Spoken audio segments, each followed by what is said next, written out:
da apresentação para a doutora Jennifer, por favor.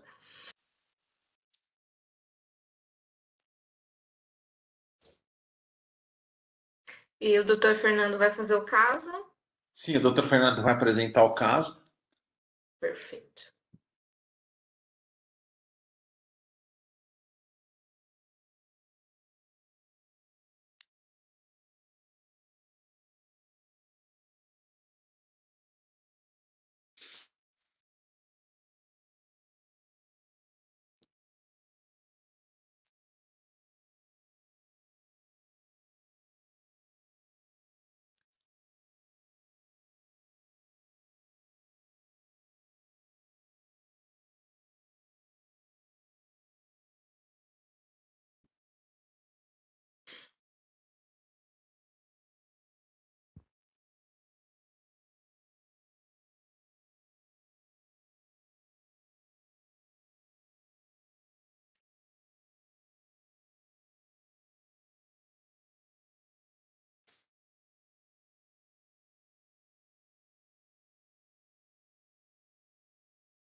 Não esquece de pôr para gravar, né?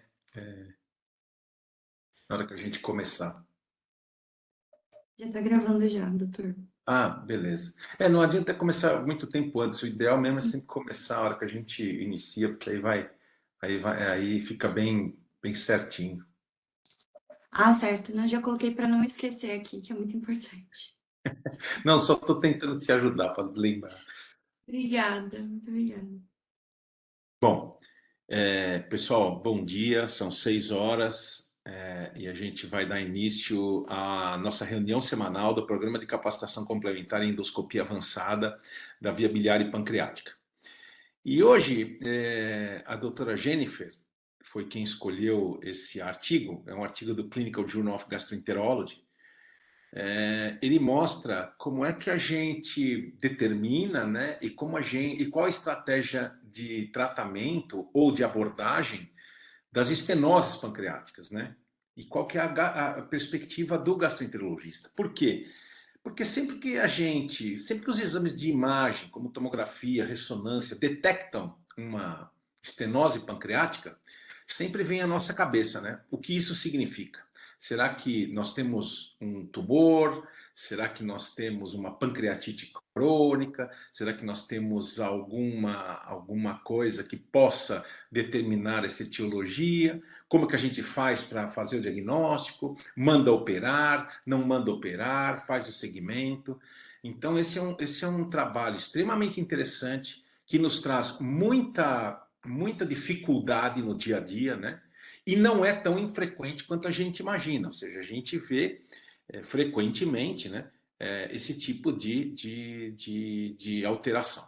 Então, por isso que esse trabalho é extremamente importante. Então, Jennifer, por favor, fique à vontade, pode apresentar o trabalho para depois a gente fazer a discussão. Bom dia a todos. Então, hoje eu escolhi esse trabalho que eu achei o mais interessante dele foi exatamente dele trazer uma característica que a gente pode encontrar em algum exame, né? Por exemplo, a estenose, e aí destrinchar a partir daí as causas e as opções terapêuticas que a gente pode encontrar no doente com essa condição. Porque muitas vezes a gente não tem um diagnóstico já de início, né? A gente tem aquela imagem e aí precisa entender o que que ela pode ser e o que que isso pode causar para o paciente. Então, eu achei interessante a gente ter a abordagem a partir do achado mesmo em algum exame de imagem, né, dessa afecção. Então, as estenoses, começando nas estenoses ductais pancreáticas, elas são um grande desafio terapêutico pela complexidade das doenças que vão levar à presença da estenose.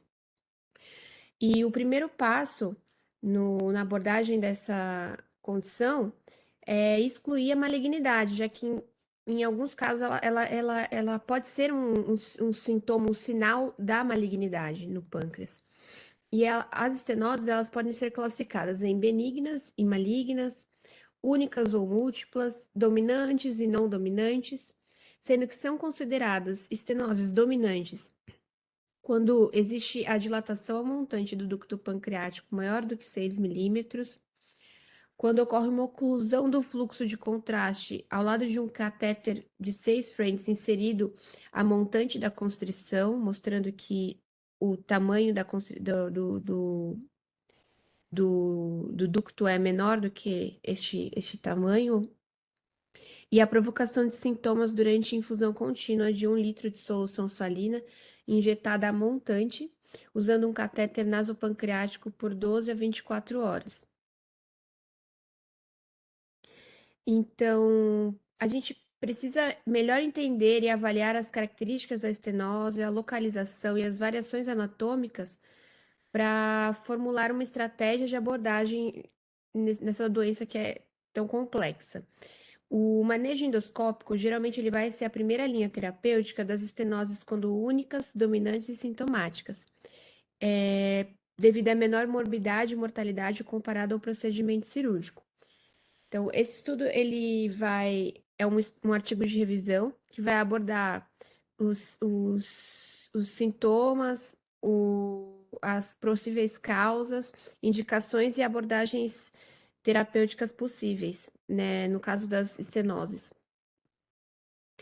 Então, a apresentação clínica, né, eles podem ser sintomáticos ou assintomáticos, e quando sintomáticos, o sintoma mais frequente é a dor abdominal recorrente, e ela é causada pela hipertensão ductal por obstrução causada por estenoses maiores com ou sem cálculos.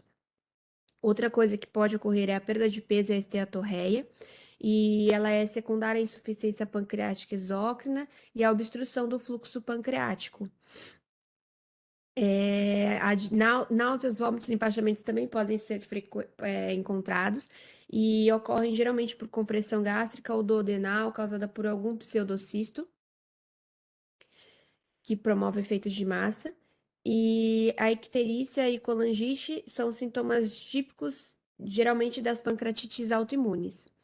É importante a gente ressaltar que o adenocarcinoma ductal ele pode levar à obstrução do ducto pancreático principal e leva a sintomas de pancreatite aguda e insuficiência pancreática exócrina.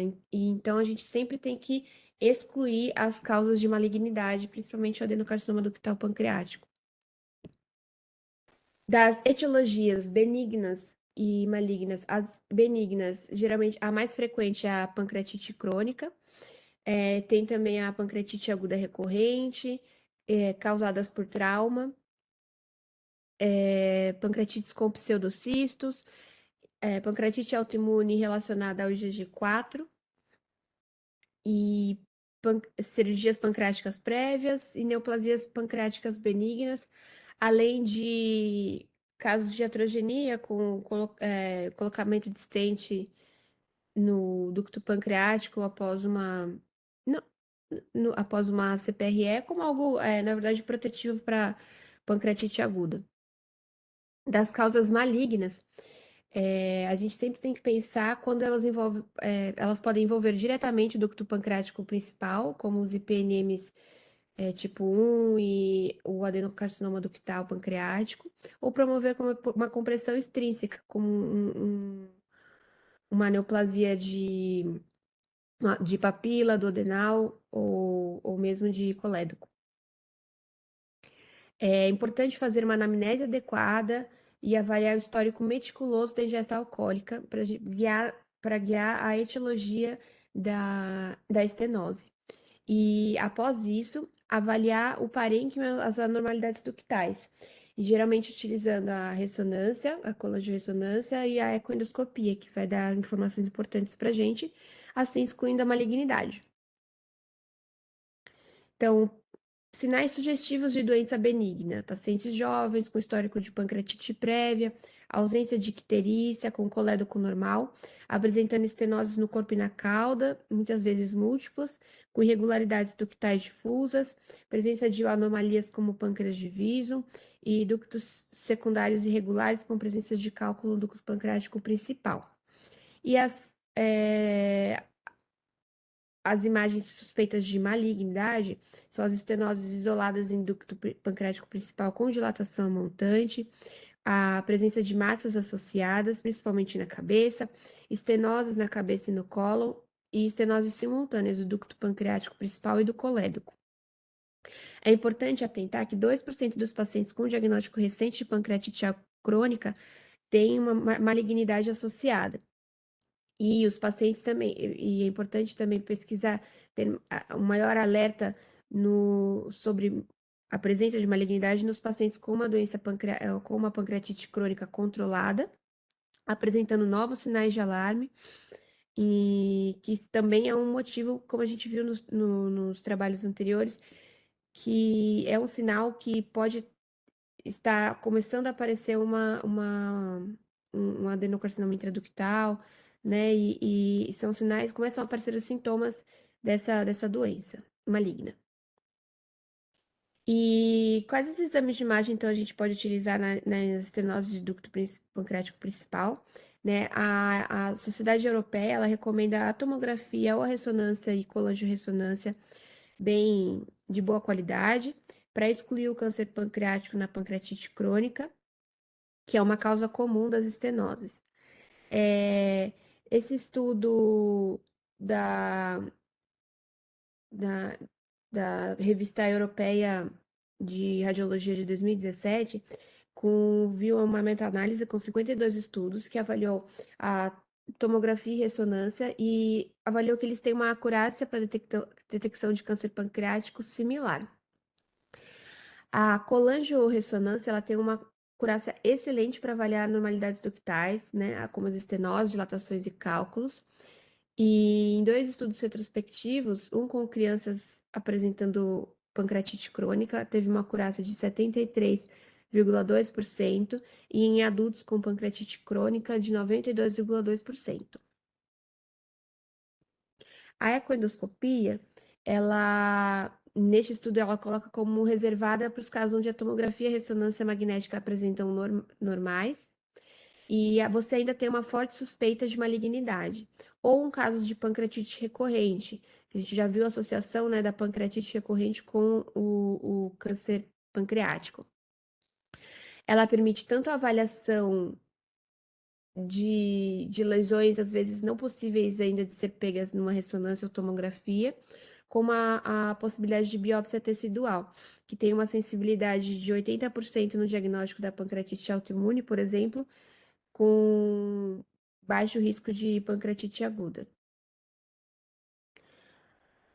A CPRE, ela geralmente agora, ela é atualmente indicada apenas para a parte terapêutica, e ela permite a realização do escovado durante o procedimento, que pode também ajudar na detecção de células de malignidade. Outros métodos, né, para avaliação seria a pancreatoscopia, a ferramenta mais famosa para realização é o Spyglass. Hoje em dia tem outros equipamentos que estão sendo desenvolvidos. Ele vai permitir, então, uma imagem de qualidade. Você consegue avaliar intraductalmente. Você colocaria um catéter dentro do ducto pancreático principal, né? Isso permite as imagens e possibilidade de biópsias guiadas para determinar a etiologia nas áreas mais suspeitas. Então, é muito interessante para avaliar e diferenciar o IPNM tipo 1 e um adenocarcinoma ductal pancreático, por exemplo. Tem uma sensibilidade de até 91% para o diagnóstico de malignidade, e é importante salientar que é sempre necessário realizar profilaxia para a pancreatite, já que existe uma manipulação razoável no ducto pancreático principal. E um outro método que é muito interessante é essa citologia do suco pancreático seriada, que ocorre a coleta do suco pancreático por um catéter nasobiliar que é alocado na papila maior e é feita a análise citológica desse suco. Em um estudo, o primeiro estudo com 20 casos onde foi feita essa análise, teve uma sensibilidade de 100%, uma especificidade de 83,3%, com uma acurácia de 95% para o diagnóstico de câncer pancreático. E é um método que pode ser útil no diagnóstico de lesões pequenas que podem não ser reconhecidas pela ecoendoscopia, ainda pelo tamanho.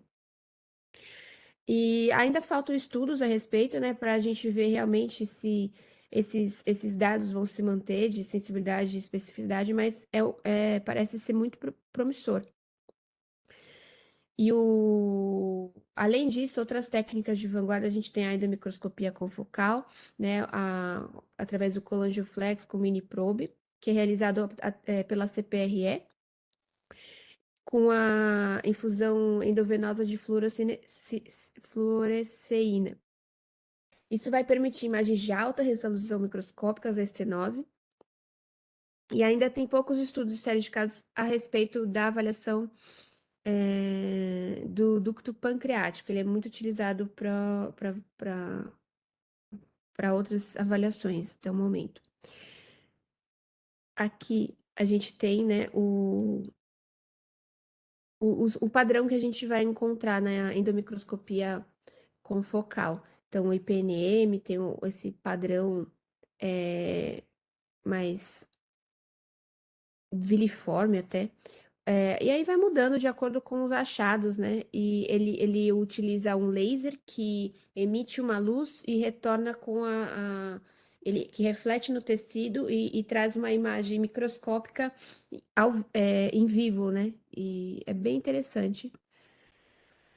Outro método semelhante é a tomografia de coerência óptica, que o mais moderno hoje em dia é o N-Vision Volumetric Laser Endomicroscopy, da Nine Point. Ele também é um catéter mini probe que você utiliza dentro do ducto pancreático principal. Ele utiliza uma luz infravermelha para obter imagens tomográficas de microestruturas tissulares abaixo da superfície. E então ele é introduzido intraductalmente e é mantido por 90 segundos. E nisso ele fornece imagens em vivo circunferencial de até 6 centímetros, que é aproximadamente o tamanho do ducto pancreático. É um método que você consegue avaliar toda a endomicroscopia confocal, ela avalia muito bem determinada área por vez. E a tomografia de coerência óptica, ela consegue avaliar uma área maior e circunferencial já nesses 90 segundos, que pode trazer alguma área mais irregular, né, mais suspeita que não foi possível ver numa endomicroscopia confocal. Além do mini probe ser ainda menor, mais estreito do que o da endomicroscopia confocal, que permite ultrapassar estenoses mais estreitas.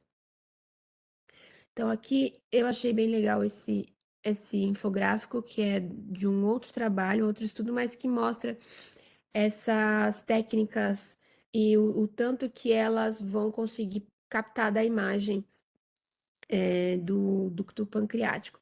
Então, todas elas são colocadas por CPRE, introduzindo um catéter até o ducto pancreático principal, e sendo que a endomicroscopia óptica confocal, ela consegue avaliar a parte mais epitelial superficial, a de coerência óptica, ela consegue ver um pouco mais profundo, e o ultrassom intraductal consegue também avaliar um pouco mais através da superfície. Outra ferramenta importante na avaliação das estenoses de ducto pancreático principal são os marcadores séricos, né, como o IgG4 e o CA199, que eles podem ser úteis na determinação da etiologia da estenose. Valores de CA199 menores do que 74 unidades por ml e IgG4 maiores do que 1 grama por litro, foi visto um estudo que tem uma sensibilidade de 94% e uma especificidade de 100% na detecção de pancreatite autoimune.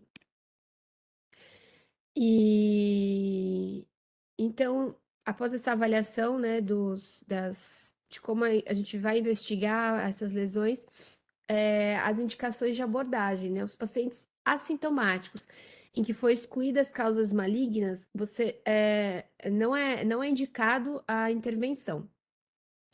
O objetivo principal da intervenção do manejo nas estenoses pancreáticas é o alívio da dor e dos sintomas, né? A gente tem três caminhos para a realização desse objetivo. É o medicamentoso, principalmente na pancreatite autoimune, o tratamento é onde você vai mais ter um foco medicamentoso, que é o uso dos glicocorticoides para promover a cessação da crise. Remoção também de agentes causais como álcool e tabaco, e também você pode realizar a reposição de enzimas pancreáticas em todos os pacientes com as estenoses quando necessário. O tratamento endoscópico e cirúrgico, a gente também vai discutir logo agora após. Né? A abordagem endoscópica é a primeira linha terapêutica, o mais utilizado atualmente é a CPRE. Você realiza a esfincterotomia pancreática, dilatação da estenose, seguida de colocação de um stent para manter o pertuito e promover a dilatação da estenose, principalmente quando tem alguma fibrose, né? As doenças geralmente são por alguma fibrose parenquimatosa que leva a essa estenose. Então, é necessária a colocação de stent para patência do trajeto dilatado. Tanto a Sociedade Americana quanto a Europeia recomendam a colocação de prótese plástica de 10 frentes únicas nas estenoses dominantes na primeira abordagem. E caso nos tenha na presença de casos refratários, com estenoses dominantes sintomáticas persistentes ou recorrentes, mesmo após 1 ano do uso da prótese pancreática, a colocação de stents múltiplos side by side, né? E que mostra que nesses casos refratários teve uma melhora dos sintomas em 74,4% dos pacientes no follow-up em 9,5 anos.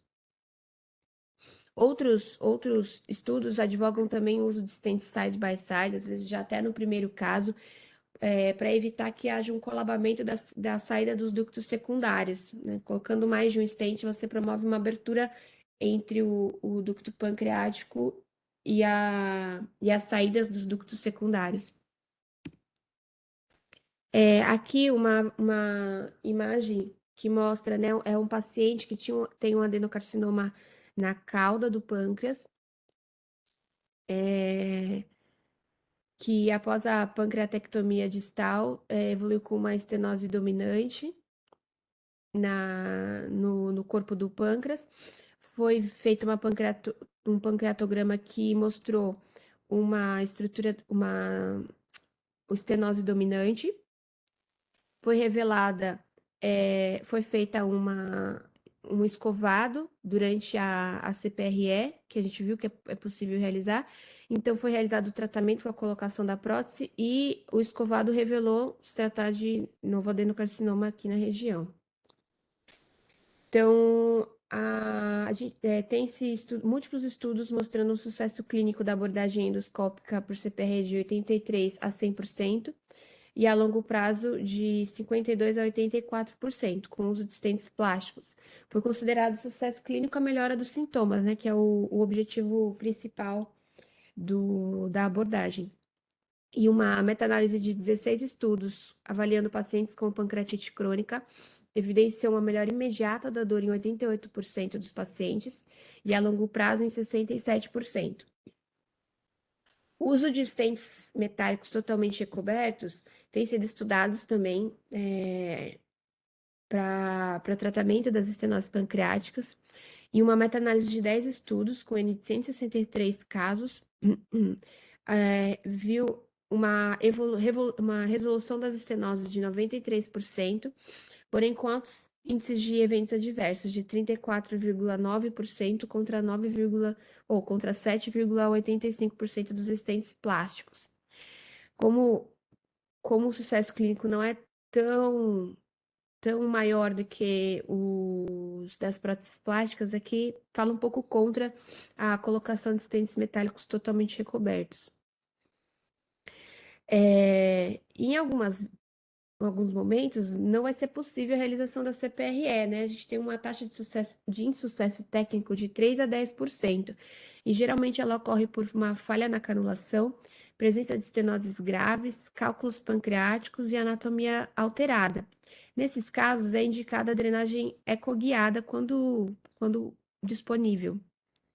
Outras indicações para drenagem ecoguiada pancreática é a dilatação do ducto pancreático principal causada por estenoses ou cálculos, acesso não possível da anastomose pancreático-jejunal no Whipple, dificuldade em acessar o ducto pancreático principal pela CPRE e a interrupção abrupta do ducto pancreático principal e completa, né? E são contraindicações para a realização desse procedimento.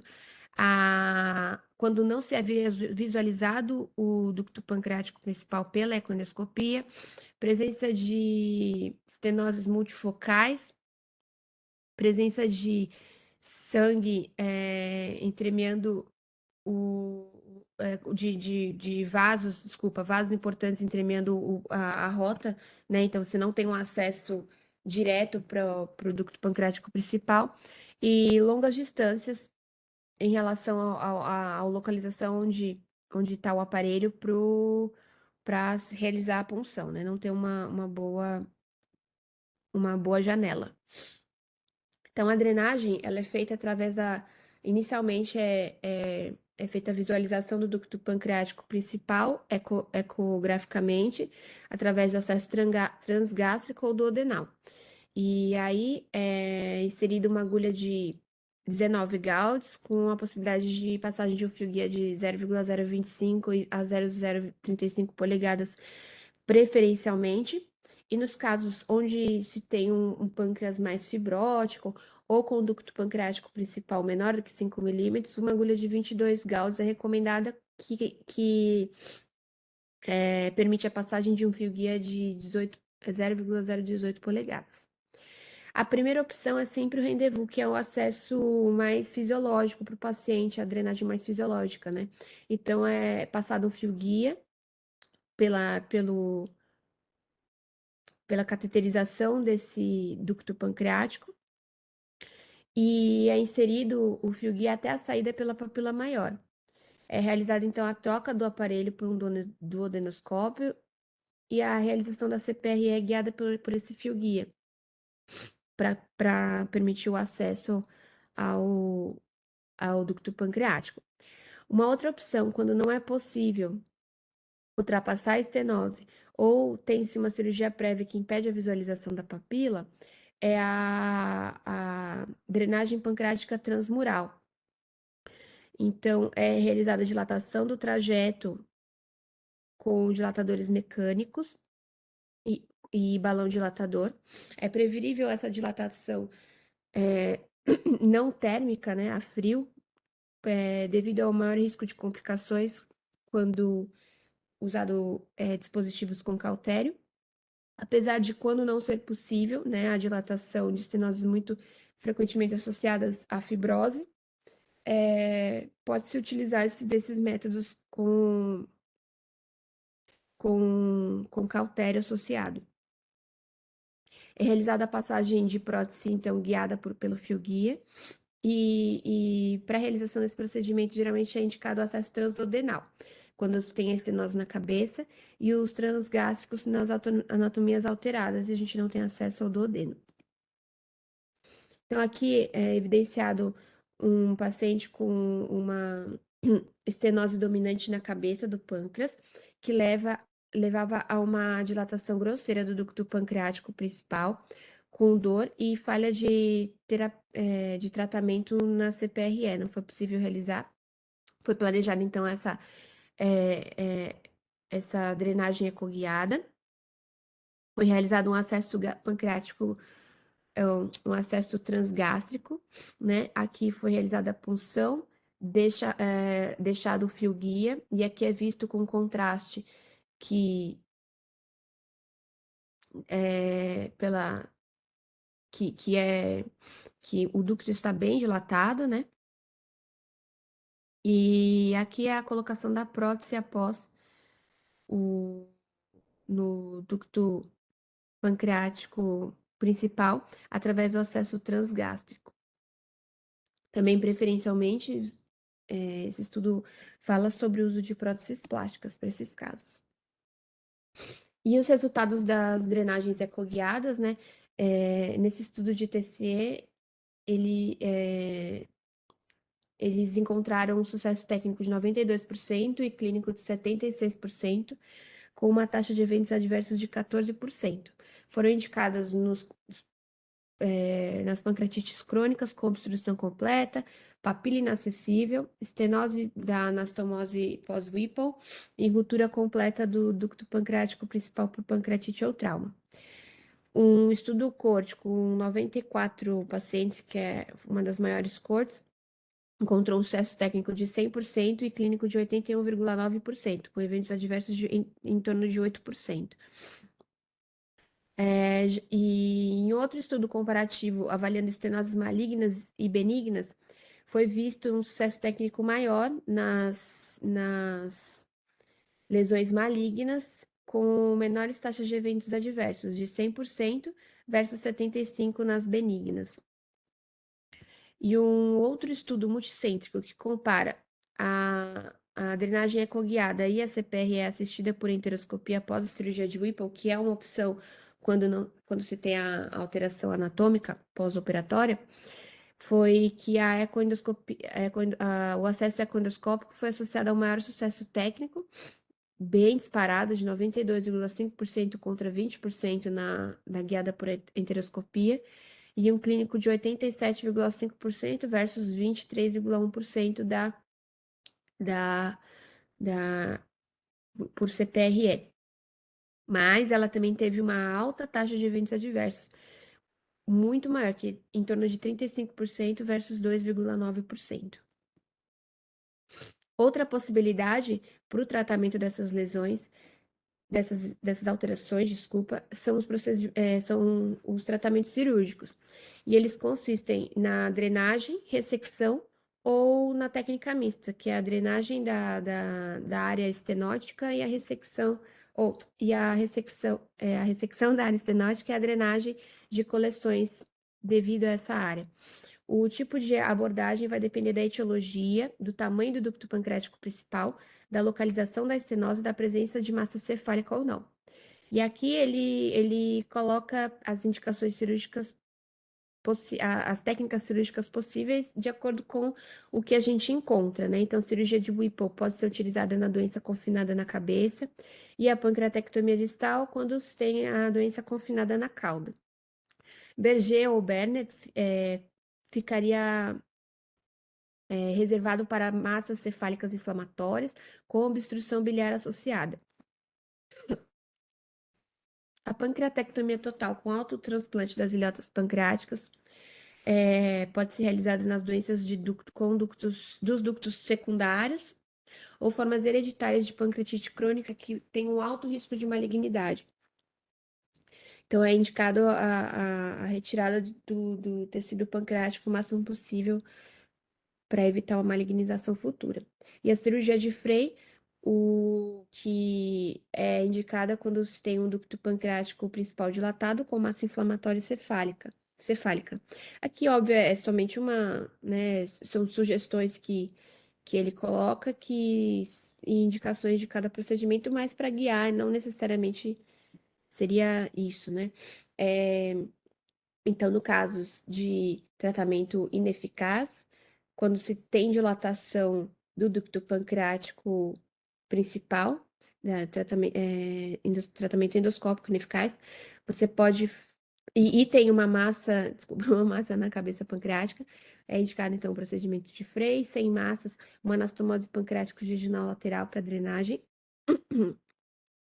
Sem dilatação do ducto pancreático principal, com massas pancreáticas na cabeça, a ressecção da cabeça pancreática recomendada. As lesões em todo o parênquima, excisão em V ou a pancreatectomia total, e as lesões na cauda, as pancreatectomias distais. E aqui tem um algoritmo de manejo, né, das estenoses dominantes pancreáticas. Então, na presença da estenose pancreática, é importante realizar uma anamnese adequada, exames de imagens como a tomografia e uma colangiorressonância e ressonância de alta qualidade, avaliação de biomarcadores e a realização de ecoendoscopia com biópsia, se possível, para determinar a etiologia. Então, nos casos das pancreatites autoimunes, você realiza tratamento medicamentoso com a imunossupressão, através de glicocorticoides. As estenoses benignas, quando benignas, avaliar se elas possuem cálculo ou não. Se presentes e foram únicos, realizada a litotropsia extracorpórea, seguida de CPRE e colocação de stent. E quando múltiplas, é indicado tratamento cirúrgico. E no caso das que não se tem cálculo na via, é realizada CPRE com colocação de stent. E se falha desse processo, como a gente viu, a realização indicada é a ecoendoscopia guiada, a drenagem pancreática ecoguiada. E também ela vai ser indicada, sempre ela vai ser indicada na falha da CPRE, né? E nas estenoses malignas, é indicada a ressecção cirúrgica, quando possível, e quando não possível, a drenagem por CPRE e colocação de stent. E na falha desse acesso, então, a drenagem é ecoguiada. E na conclusão, as estenoses pancreáticas elas vão ser sequelas geralmente de processo inflamatório ou neoplásico. Então, é importante a gente determinar essa causa para o manejo adequado desses pacientes. E os exames de imagem, como a colangiorressonância e marcadores tumorais, podem ajudar na diferenciação etiológica. Na abordagem das estenoses únicas e dominantes, é recomendado o manejo endoscópico a priori, e nas estenoses múltiplas ou com múltiplos cálculos estenosos, os tratamentos cirúrgicos vão ser mais indicados. É isso. Muito obrigado, Jennifer, por sua apresentação. Acho que essa é uma apresentação bem interessante, né?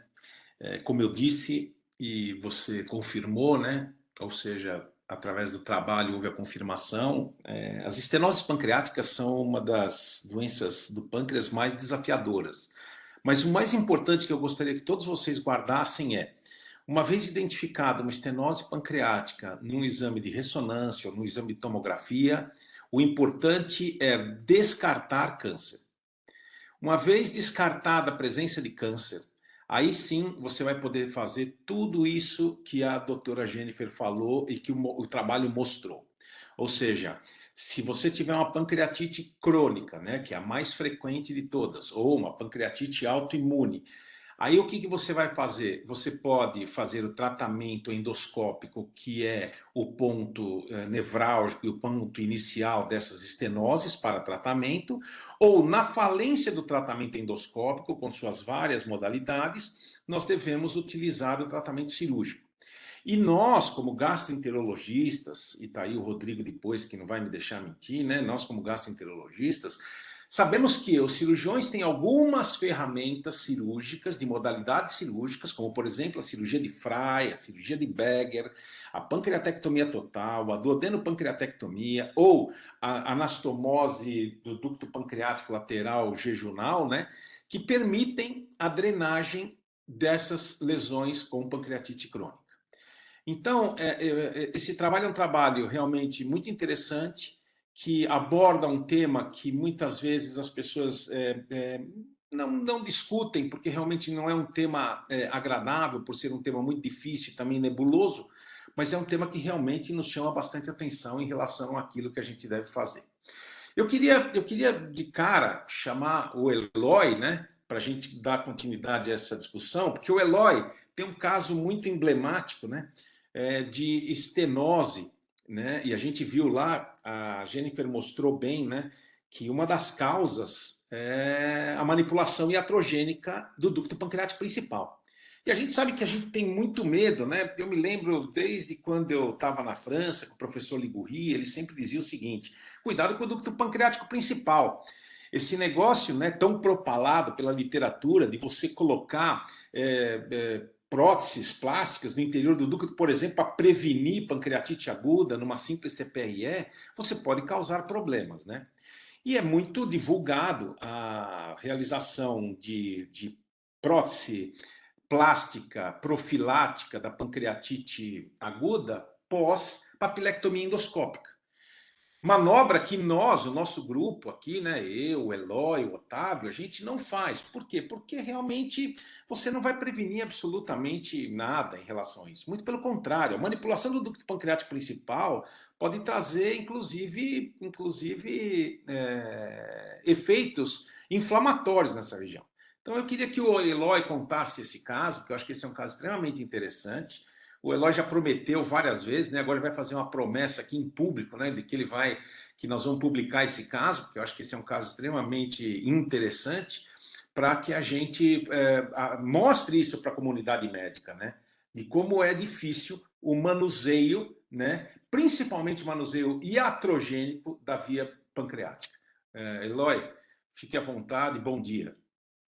Bom dia a todo mundo, bom dia, Dr. Celso. E é verdade, esse caso foi 2015, eu acho.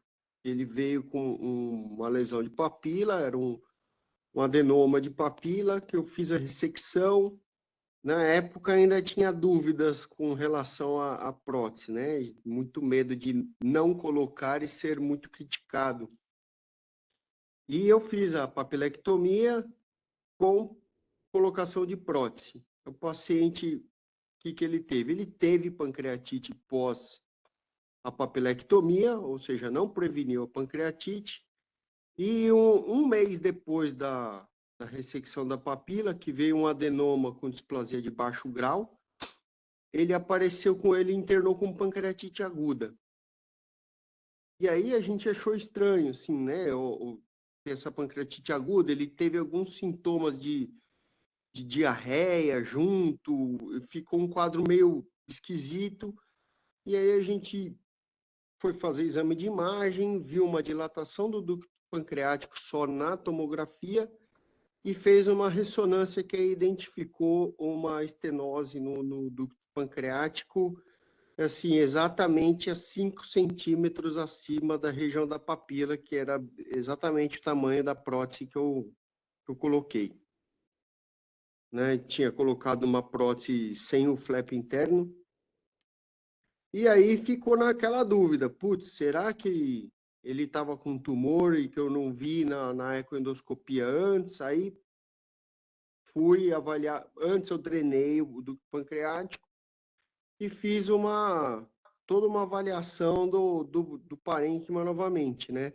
Fiz uma nova ecoendoscopia, fiz escovado do ducto pancreático, fiz biópsia do ducto pancreático. Não fiz spyglass porque ainda estava muito inicial e não consegui fazer o spyglass dele. O spyglass estava entrando ainda no Brasil e não deu para fazer. Pô, veio as biópsias, vieram todas com achados benignos, né? De úlcera benigna no ducto pancreático.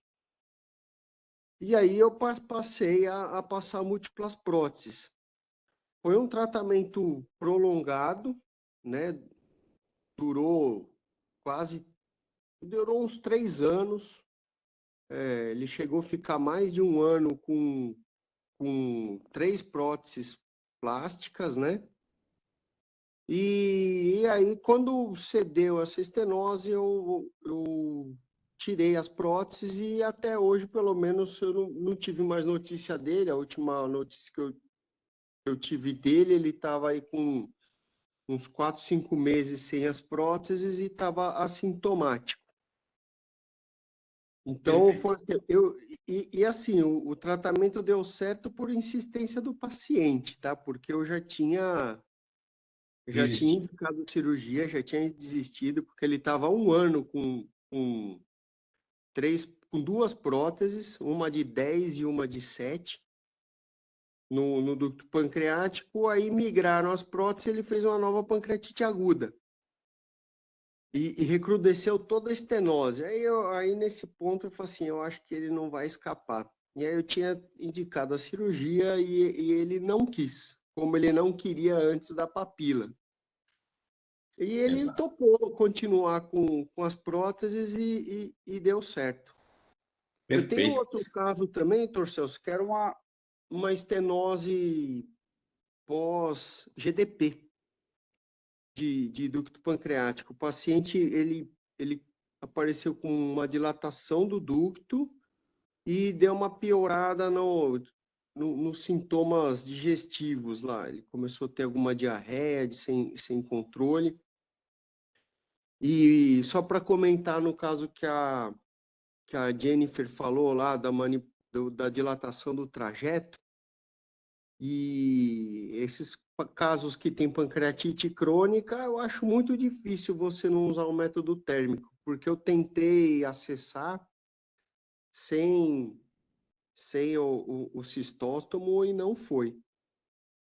Exatamente. Eu consegui funcionar, consegui passar o fio guia, mas eu não consegui manipular o ducto depois, porque eu não consegui passar um outro acessório para dilatar o trajeto, entrar e drenar isso daí.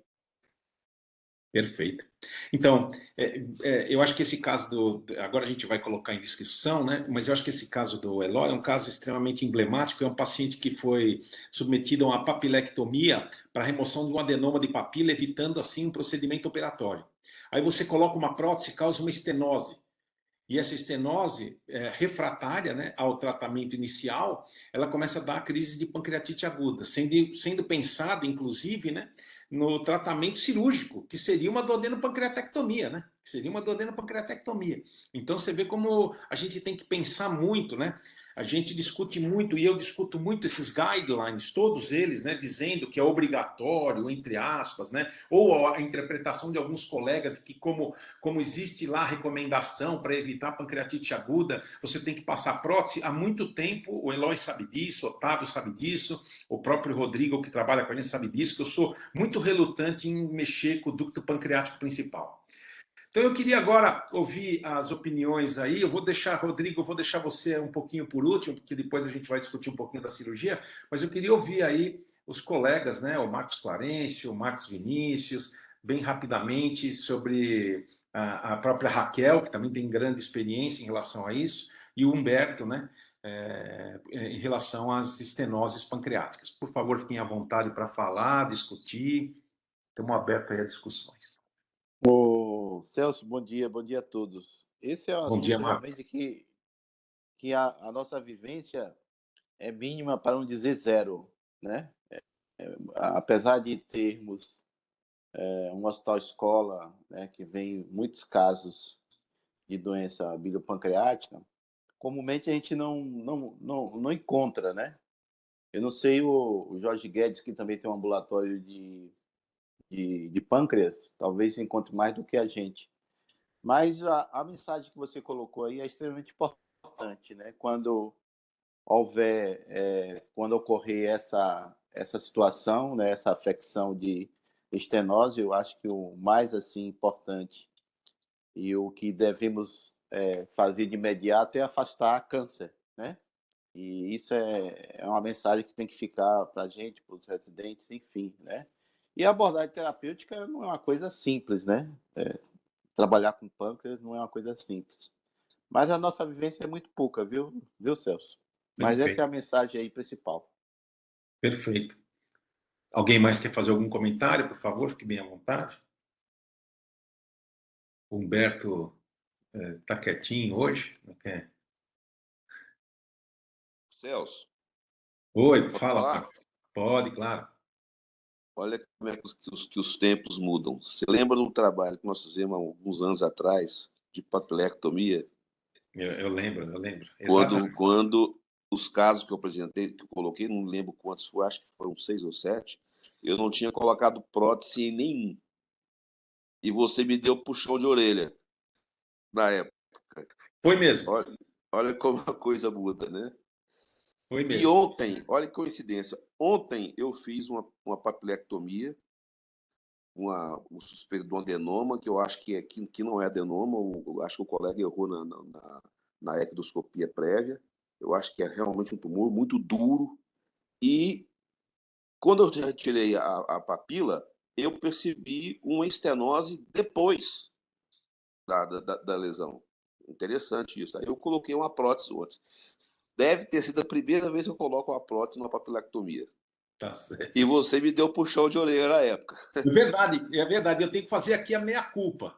E depois, baseado também naquilo que você já tinha mostrado, né? E aí, depois que eu tive nós tivemos um caso de pancreatite aguda bem grave, depois da colocação da prótese, eu comecei a imaginar que realmente a prótese poderia trazer pancreatite aguda, como esse caso que o Eloy mostrou, e eu acho que os casos estão pululando na literatura, né?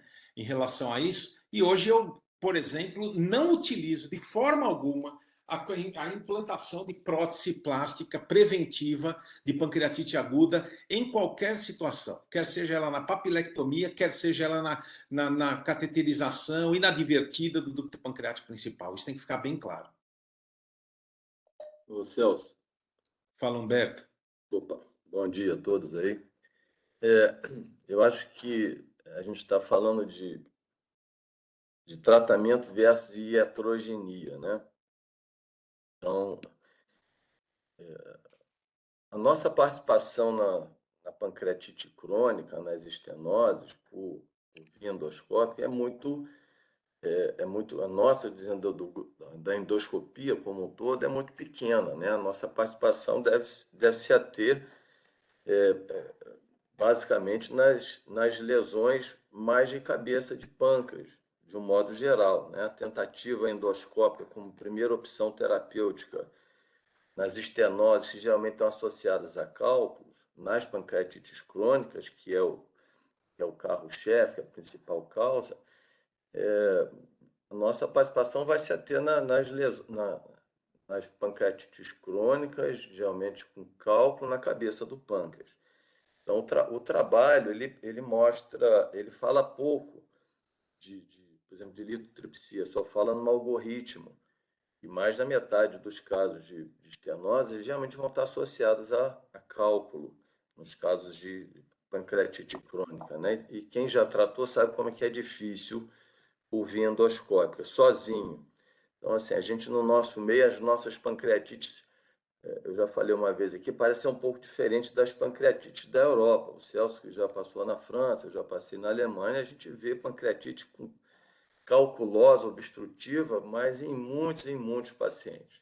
Então, ou não chega na nossa mão, né, no nosso meio, mas o alcoolismo, vamos dizer, como causa, parece que aqui a suscetibilidade nossa para formar cálculo é menor. É uma impressão, não é baseado em estudo, mas essa é o que a gente vê. Então, eu acho que, sim, que a nossa participação no tratamento é muito limitada nesses casos. Aí depois eu acho que o surgeão vai dar uma contribuição muito boa para a gente.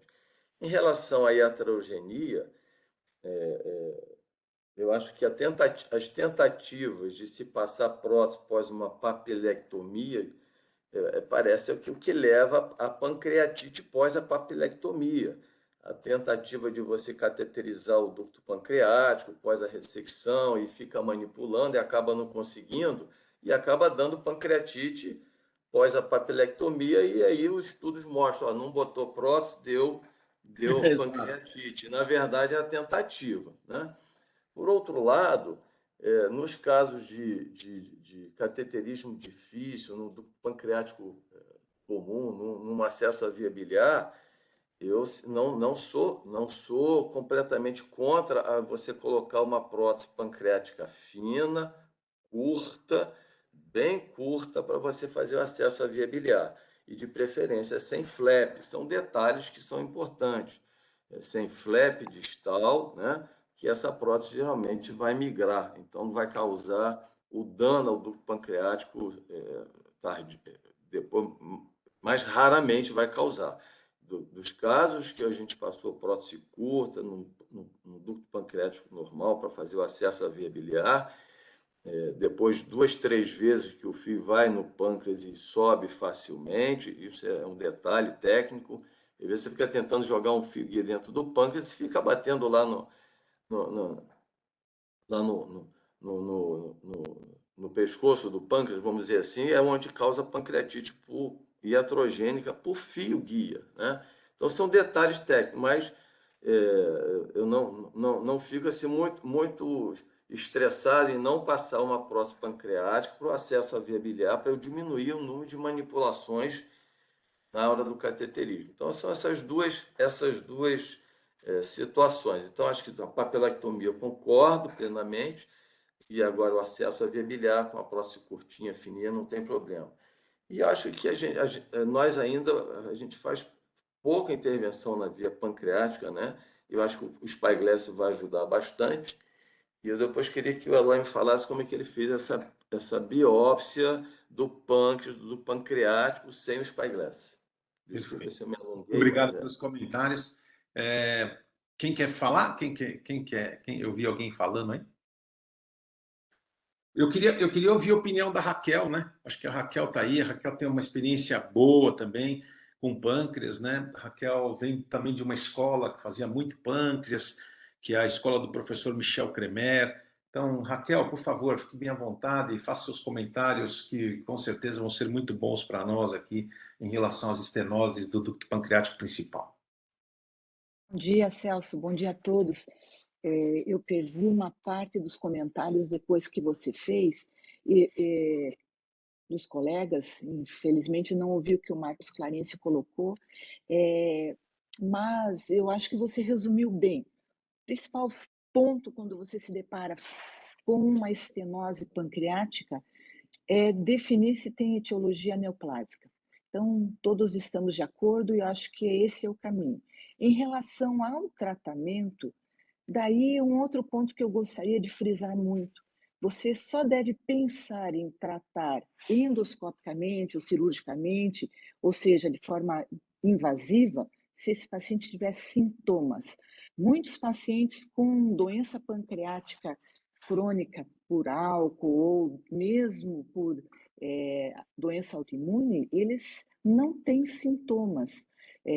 Nós encontramos essa alteração na morfologia pancreática, uma estenose e até cálculos, mas o paciente não está apresentando dor. Então, não apresentando dor ou pancreatite de repetição, não há indicação na situação benigna de tratamento. É claro que paciente apresentando insuficiência exócrina pancreática, necessitando enzimas e tendo uma estenose dominante, sem muita alteração do restante do parênquima, numa fase inicial, e que ele não tenha, você poderia indicar a colocação de prótese para alívio, para a melhora da drenagem e com isso melhorar a insuficiência exócrina. Mas isso a gente não vê muito na literatura, essa indicação, embora eu pude observar em alguns pacientes a melhora realmente da função depois que você drena, mas não é uma indicação absoluta, visto que a reposição de enzima é eficaz na grande maioria dos pacientes. Então, bem importante, a indicação de tratamento tem que ser baseada na apresentação clínica e não no aspecto meramente radiológico ou de imagem. Era isso que eu queria complementar, Celso. Muito bem lembrado, Raquel. Acho que a sua colocação foi fantástica em relação a isso, né? Porque nós temos que ter parâmetros muito bem estabelecidos para fazer qualquer tipo de abordagem dessas estenoses pancreáticas. Alguém quer fazer mais algum comentário breve, por favor? Fique bem à vontade. Bom, se ninguém queria... Opa! Eu tô aqui. O Humberto pediu para eu falar de como que eu fiz a biópsia. Eu acho que dá até para eu preparar uma apresentação do caso semana que vem. Tá devendo, hein? Tá comprometida então agora, né? Agora tô. E porque tem um vídeo da biópsia, tudo. Tinha um sistema da Cook, Humberto, que fazia guiada por raio-x. Eu tenho o vídeo da parte do raio-x que dá para ver direitinho. Eu acho que vai ser legal para ilustrar. Perfeito. Então, você deve para a gente aí nas próximas semanas esse caso. Eu acho que eu não vou deixar você com muita semana não para fazer, hein, Eloy? Bom, obrigado, Eloy. Estamos aguardando então o seu caso, hein? Bom, Valeu.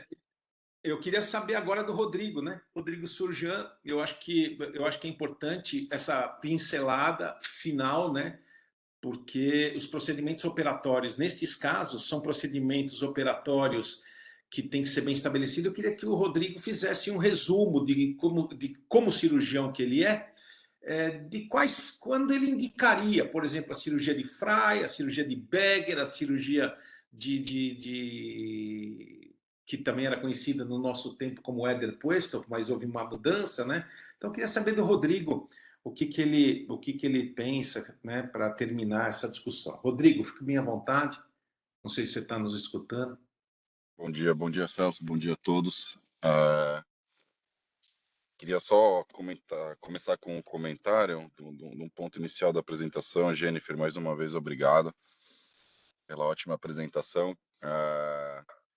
Que geralmente os adenocarcinomas não cursam com pancreatite, né? Então, assim, mesmo quando a gente vê dilatação ductal, é raro que a gente pegue pacientes com adenocarcinoma de pâncreas, mesmo tendo dilatação ductal, que tenham tido episódios de pancreatite aguda.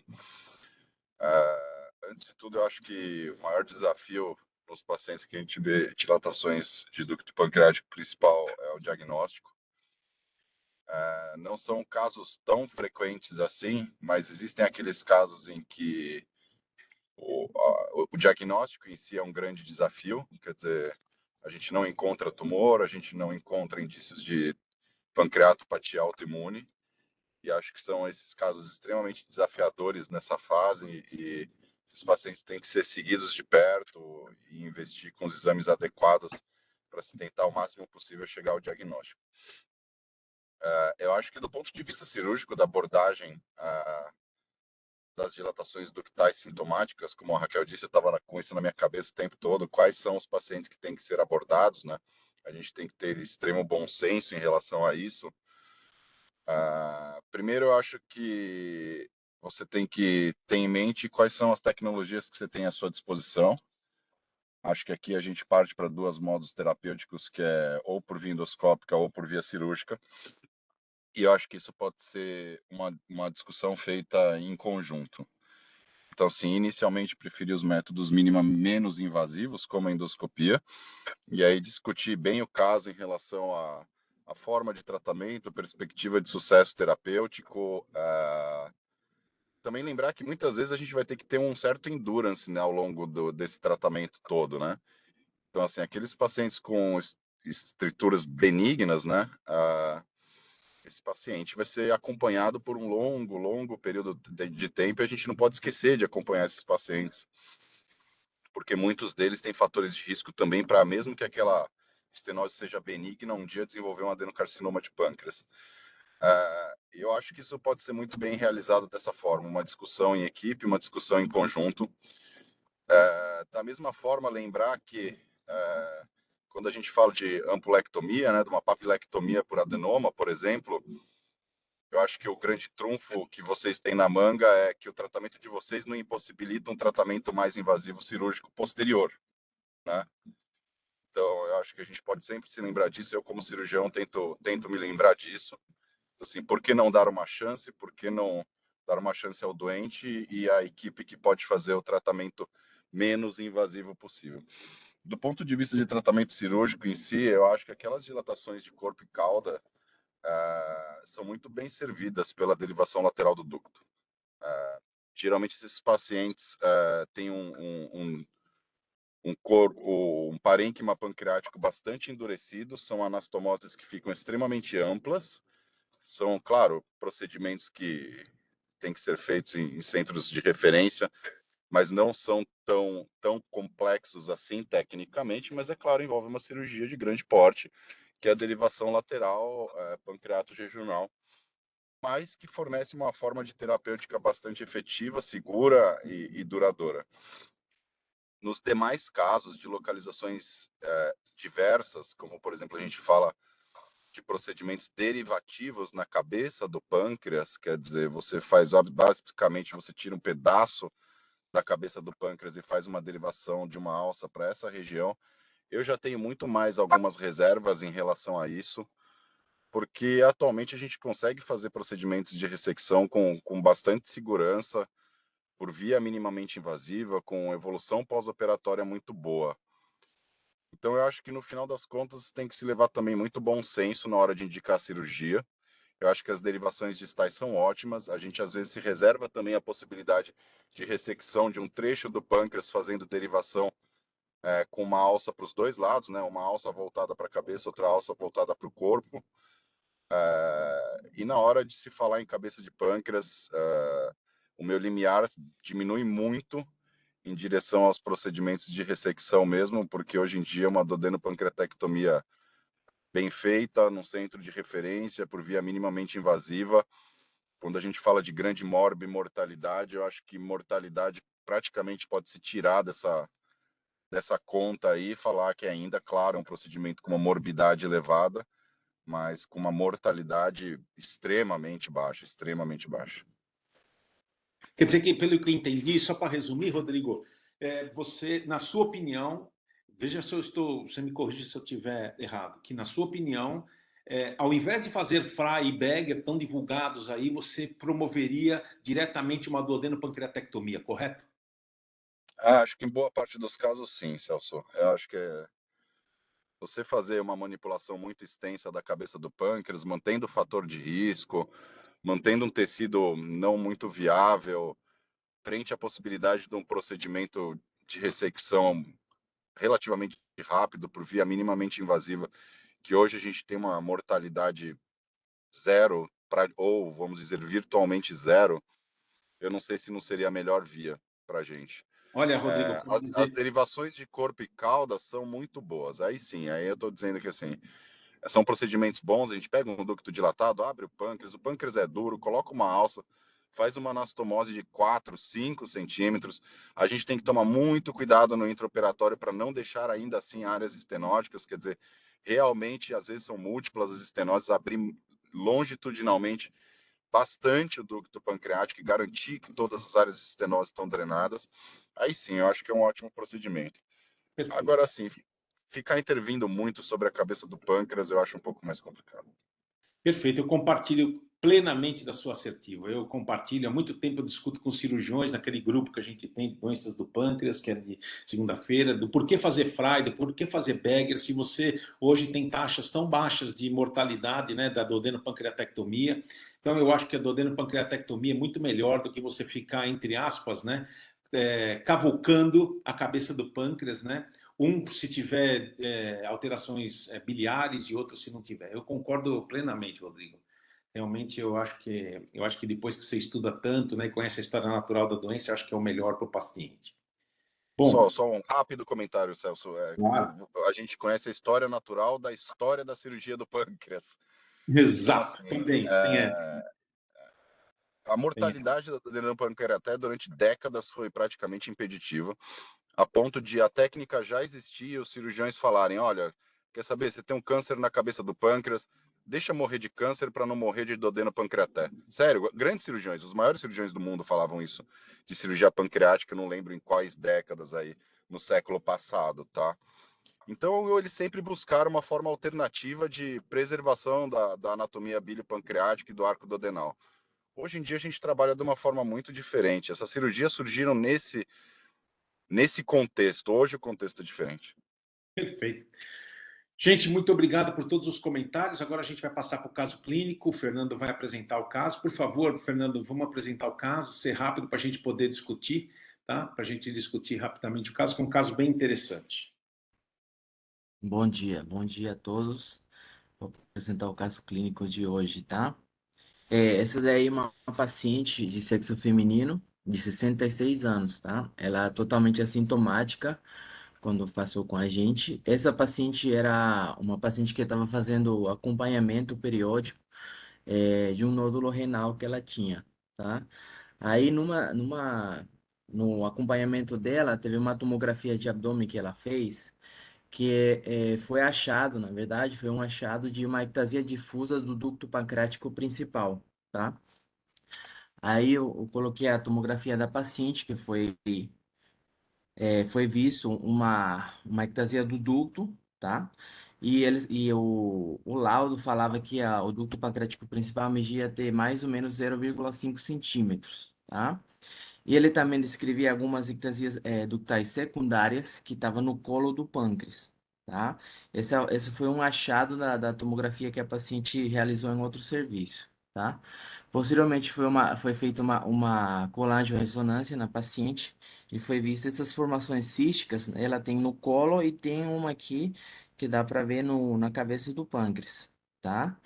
Foi visto tudo isso nos exames prévios que ela tinha, tá? Aí no laudo descreve uma ectasia difusa do ducto principal, tá? E não apresentava falha de enchimento ou obstrução do mesmo, tá? Além disso, descreve aquela formação cística que eu mostrei para vocês, que segundo as medidas do exame de imagem, mede 1,7 por 1 centímetro, tá? Posteriormente foi feito a ecoendoscopia no nosso serviço, tá? Que foi visto aquela formação cística que dava para ver na colangio-ressonância, tá? 1,17 por 0,88 centímetros que a gente deu para aquela formação cística. Aqui está o ducto pancreático principal, tá? Tá reparado na extensão toda dele, tá? E foi visto no colo do pâncreas, foi visto uma área multilobulada com parede espessada, tá? E um conteúdo hipoecoico heterogêneo, uma presença de um nódulo hiperecoico, tá? Foi aventada a hipótese diagnóstica, na época, de um IPMN do tipo 3 com sinais preocupantes, tá? Foi feita a adquisição tecidual, né, com agulha de biópsia daquela lesão e foi mandado para a patologia, tá? A patologia veio compatível com um cisto mucinoso, tá? Ele não tinha necrose e não tinha atividade mitótica, tá? Perfeito. Esse caso foi trazido na reunião justamente, primeiro, né? Eu quero ouvir a opinião do Philadelphia em relação à biópsia e depois porque se trata de uma lesão de uma paciente que tem uma dilatação do ducto pancreático principal, como vocês puderam ver, confirmada, né, tanto pela ecoendoscopia quanto pela colangiopancreatoressonância. Tem lesões císticas de ductos secundários, que mostram também áreas de espessamento, né, e pequenas trabéculas menores do que 2 milímetros de espessura no seu interior. Então, os sinais são preocupantes, mas não são frequentes, né?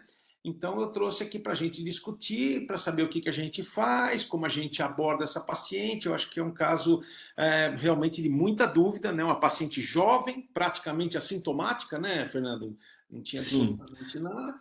Então, eu quero tinha. saber a opinião de vocês do que é que a gente deve fazer. Mas antes, eu gostaria de falar com o Philadelphia, né? Porque eu acho que o Philadelphia tem algumas informações importantes a dar para a gente em relação à biópsia que foi realizada. Fila, está escutando a gente? Não sei se o Fila está escutando. Eu acho que o Fila deve estar com algum problema. Então, eu gostaria de colocar em discussão. A hora que o Fila entrar aí, conseguir entrar, e a gente discute a biópsia. Como vocês podem ver, a biópsia veio muito pouco, né? Ou seja, ela não firmou o diagnóstico de neoplasia intraductal mucinosa papilífera, né? Ela simplesmente mostrou que se trata de um cisto mucinoso. Eram pequenos cistos, né? Eu fiz a punção com a agulha Procor do cisto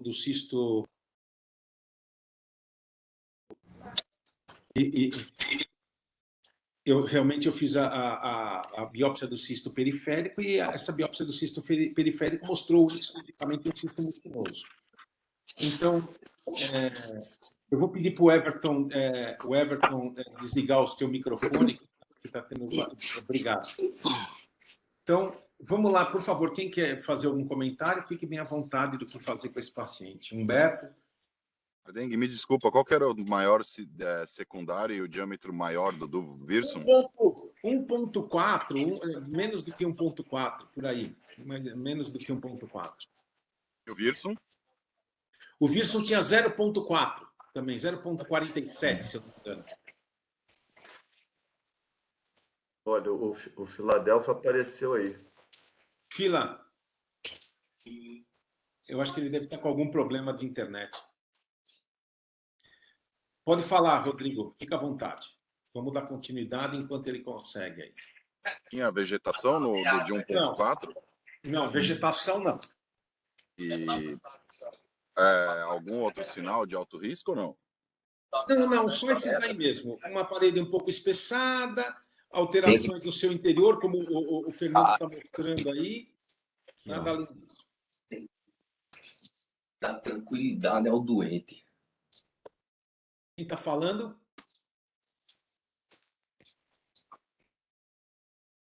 O Celso.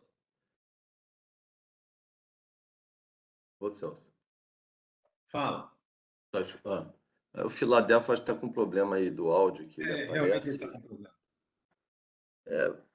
A grande dúvida aqui é se a gente trata isso como IPMM tipo misto mesmo, né? Eu acho que não, é assim, o fato de ser um Aí, IPM para tipo misto... 66 anos, se tiver um bom status clínico, não sei se eu é um esperaria, se eu IPMN tipo acompanharia misto. ou se já mandava para o Rodrigo, né? Então Acho que eu acho que mandava essa é a pro Rodrigo. dúvida. Mandava para o Rodrigo. Porque 66 anos é melhor do que estar com 76, né? Não sei quanto tempo isso vai evoluir, vai ficar aquele estresse de... Ou fazer uma nova punção, mas não tem grandes fatores de risco para assim, espessamento da parede do ducto, não tem uma vegetação, né? Não tem, mas você tem uma dilatação e acho que pode ser encarado como um IPMM tipo misto. Né? Perfeito. Eu Rodrigo, o que você acha? ouviria muito o cirurgião. Eu também Falar, quero. então. Claro, fique à vontade. Vou dar um feedback para vocês. Domingo, eu operei uma senhora, filha de um médico do Rio de Janeiro. Provavelmente vai de alta hoje. Ela tinha um IPMN misto. Quer dizer, o filho me mandou a imagem, tá? Ela tinha uma dilatação de ducto para 1,4 centímetros da cauda até o colo do pâncreas. E ela tinha alguns de ducto secundário, o maior por volta de 2 centímetros por aí, mas que também era na transição do colo para o corpo, em cima da veia porta, com um nódulo mural de 6 milímetros, tá? E ele me mostrou a imagem, me mandou a ressonância, eu vi juntos numa teleconsulta. Aí ele me perguntou minha conduta. Eu falei, não tenho a menor dúvida, sua mãe tem que ser operada. Ele, mas pediram uma ecoendoscopia, tal, não sei o que lá. Aí eu confesso para vocês que eu virei para ele e falei assim, olha, faz e eu não vou mudar minha conduta. Se quiser, nem me manda o laudo. Eu tô indicando uma corpo caudal para sua mãe, independente do resultado da ecoendoscopia.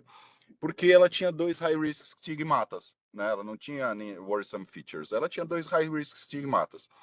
Fez a eco, ele me mandou o laudo. O próprio colega que fez a eco nem biopsiou, tá? E a gente operou ela. Aí eu vou dar um feedback para vocês. A gente estava no intraoperatório e a gente fez uma ultrassonografia intraoperatória.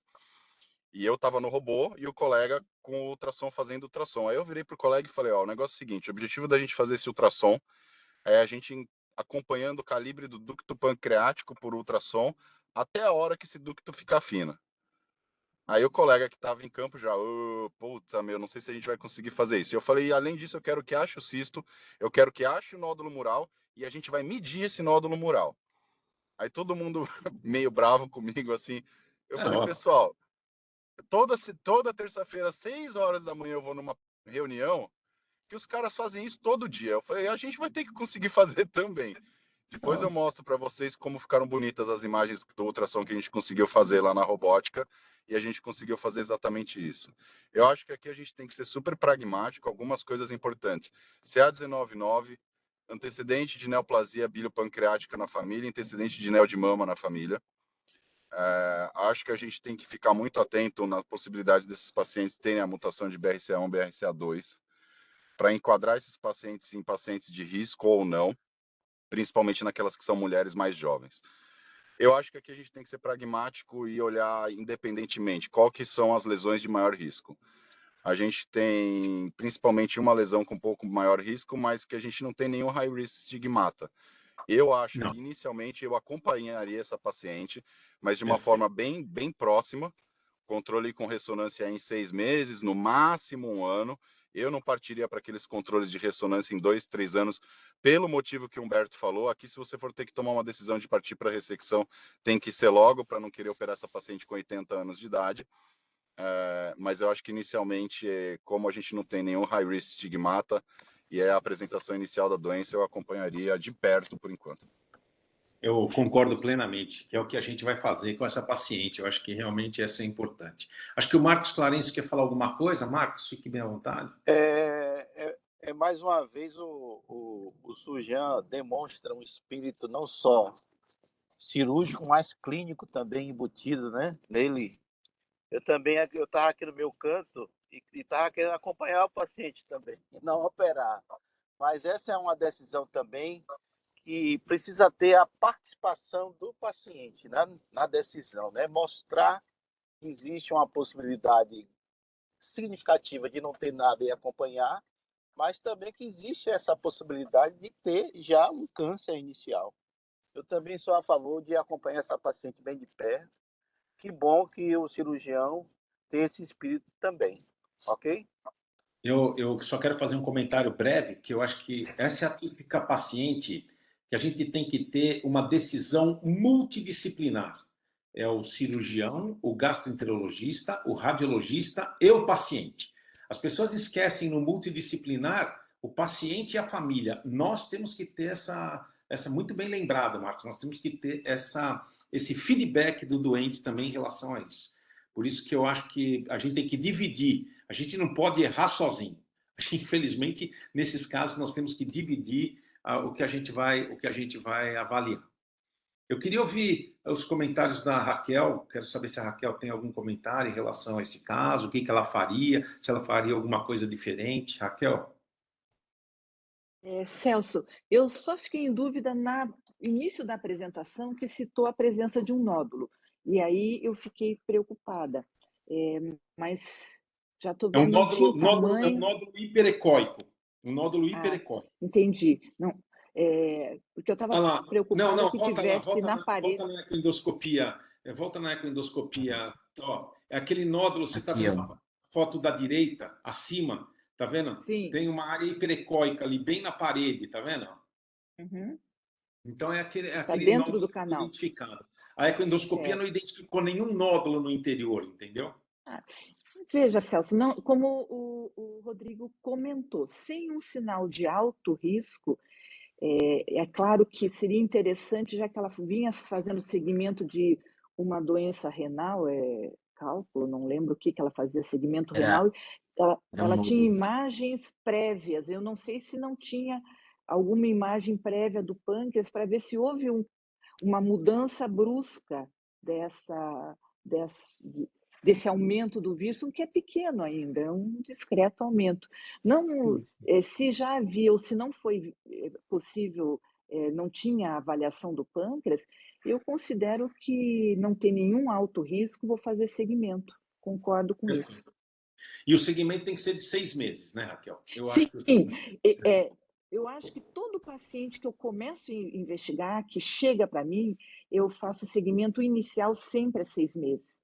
E depois, eventualmente, a gente mantém a 6 meses. E não esquecer do CA19, antes a gente não dava bola, mas eu menos tenho como marcador inicial, que eu não fazia anteriormente, e agora eu sempre faço.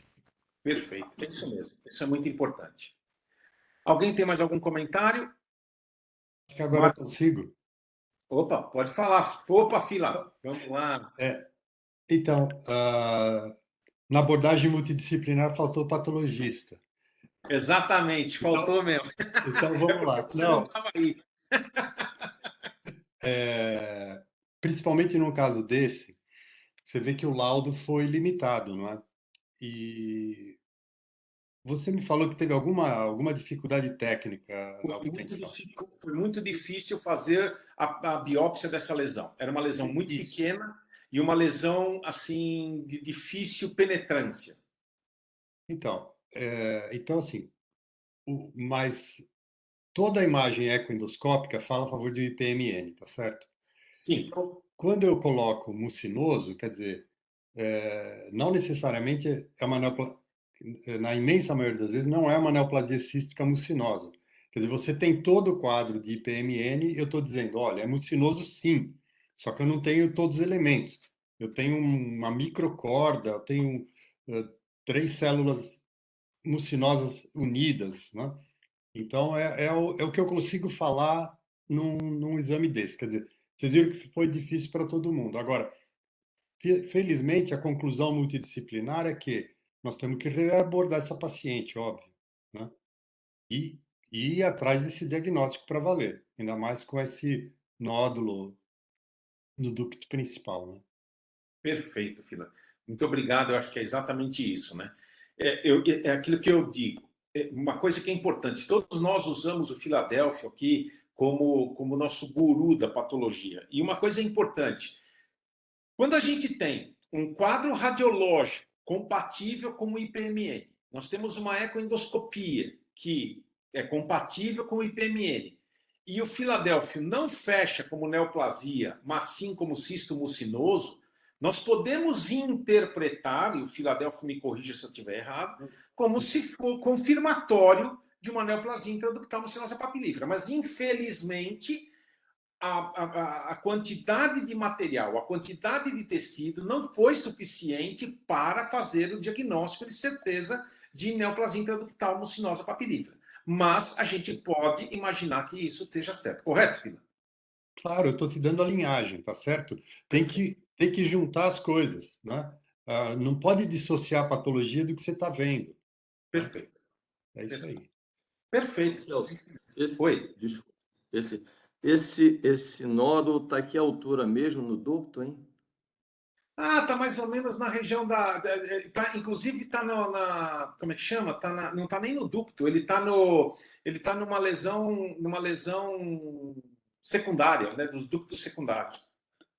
Esse nódulo nem me preocupa, viu, Humberto? Não fiquei nem um pouco preocupado com ele. Primeiro porque ele é hiperecóico, entendeu? Então não fiquei preocupado e foi confirmado também pelo exame de imagem, né?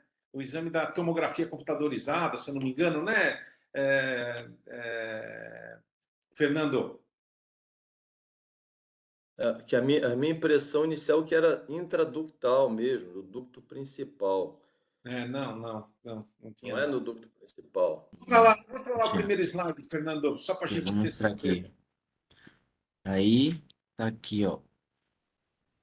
Aqui tem, nessa imagem aqui de baixo, dá para ver pequenas formações císticas, que pequenos nódulos, tá? Que tá mais na parte distal, tá? Só que tem um detalhe aqui que eu discuti com o radiologista ontem, que eu vou falar para o Dr. Celso. Essa imagem aqui da colangio, eu pedi ajuda deles, né, ontem para conseguir mostrar para vocês. Aí ele me disse que essa imagem aqui, esse corte aqui, não ajuda muito a gente. Por quê? Porque tem muita interposição gasosa.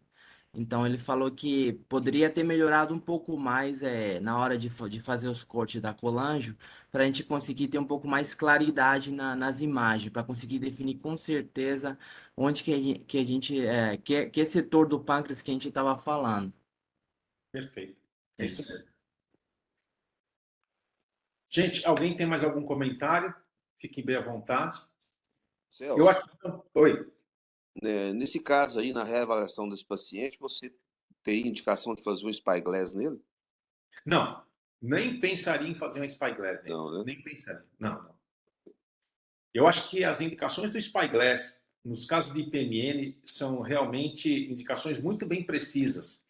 Eu acho que uma das principais indicações, e que o Rodrigo pode me corrigir ou não, é você fazer no pré-operatório de um IPMN do tipo 1, onde você vai fazer a ressecção cirúrgica para ver a margem de ressecção. Eu acho que essa é fundamental. Eu acho que essa é a mais importante indicação do spyglass. Realmente isso nos ajuda bastante a diminuir o índice de recidiva e partir, ao invés de uma duodenopancreatectomia, por uma pancreatectomia estendida ou até mesmo uma pancreatectomia total. Ou evitar uma pancreatectomia total também. Isso é uma coisa que pode acontecer. A minha pergunta, onde estava o nódulo, é exatamente isso, Marcos. Que a minha dúvida era exatamente se existia um nódulo, que nível que estava, se era intraductal mesmo, do principal, para fazer exatamente esse questionamento da utilização, da utilidade do Spyglass. Foi exatamente por isso. Perfeito. Agora, caberia uma nova punção, Celso? Você Então, acha que caberia daqui a 6 meses? Eu tô assim, eu tô com uma pulga em cada lado aqui da orelha em relação a esse caso, tá? Por isso que eu falei que a primeira coisa que eu faria, claro que é multidisciplinar, mas falaria com o surgeão, falaria com o cirurgião de responsa, né? Que tem na balança o equilíbrio clínico e o equilíbrio do outro lado, o cirúrgico. Eu acho que aí é o seguinte, eu acho que a gente vai fazer uma colangiopancreatoressonância melhor do que essas que foram feitas. Então, eu sempre indico, nesses casos, uma colangiopancreatoressonância 3 Tesla. Se, por exemplo, tiver um aumento maior do que 0,5 centímetro, né, ou do ducto pancreático principal, ou das lesões císticas identificadas anteriormente, aí eu pego e coloco esse paciente na mesa imediatamente para fazer uma nova ecoendoscopia com reconhecimento dessas lesões. Se a ecoendoscopia me mostra que está tudo igual, eu mantenho o segmento. Se a ecoendoscopia mostra que tem realmente alterações, como formação de nódulo, da qual eu já fui testemunha, da qual espessamento da parede, ou aumento das trabéculas, né, da espessura das trabéculas, aí eu faria. Aí eu posso te falar, vou te falar bem a verdade, Humberto. Eu discuto bastante isso com o Eloy, bastante isso com o Otávio, bastante isso com o Rodrigo. Se eu encontrar essas alterações, eu nem biopsio de novo. Eu já pego e já mando para a cirurgia. Nessa questão da avaliação comparativa, a Raquel falou uma coisa que é muito importante, quer dizer, essa paciente deve ter alguma imagem anterior. Normalmente os pacientes perdem os exames, não guardam os exames, mas acho que deveria ver onde foi feito, que geralmente está guardado em algum computador, em algum arquivo. Eu acho que essa avaliação para trás, essa comparação para trás é fundamental também para a tomada de decisão, né? É isso mesmo. Com certeza, com certeza. Bom, Agora gente, devido ao nosso fim de reunião, nós estamos já praticamente 7 horas e 29 minutos. Quero agradecer a todos a presença, né? Acho que cada vez mais essas reuniões têm se tornado muito interessantes, né? A gente discute nuances muito importantes e muito obrigado pela presença. Uma boa semana a todos e a gente se vê na próxima semana, terça-feira, às 6 horas da manhã. Tchau para todo mundo, muito obrigado. Tchau, Marquinhos. Tchau, Humberto. Boa semana. Tchau, Eloy, todos os outros. Obrigada. Um abraço, tudo de bom aí.